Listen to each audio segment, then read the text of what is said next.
চট্টগ্রাম থেকে আগত আমাদের বড় ভাই একটা বড় মাছ হিট করে ফেলছে। সেই আব্বাস কাকার পুকুর। আপনারা সাথেই থাকেন, দেখি কি মাছ।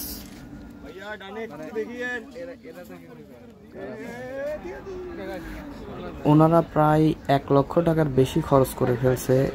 আজকের টিকিট ছিল 30,000 টাকা, কিন্তু ওইখান থেকে এসে মাছ ধরে প্রায় 1 লাখ টাকার মতোই খরচ হয়ে গেছে।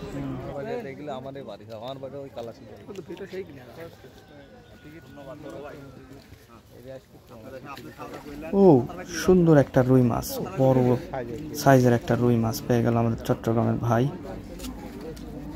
মাছের সাইজটা খুবই ভালো। এই পুকুরে ছোট মাছ হলেও 3 কেজি বা 2 কেজির উপরে হবে।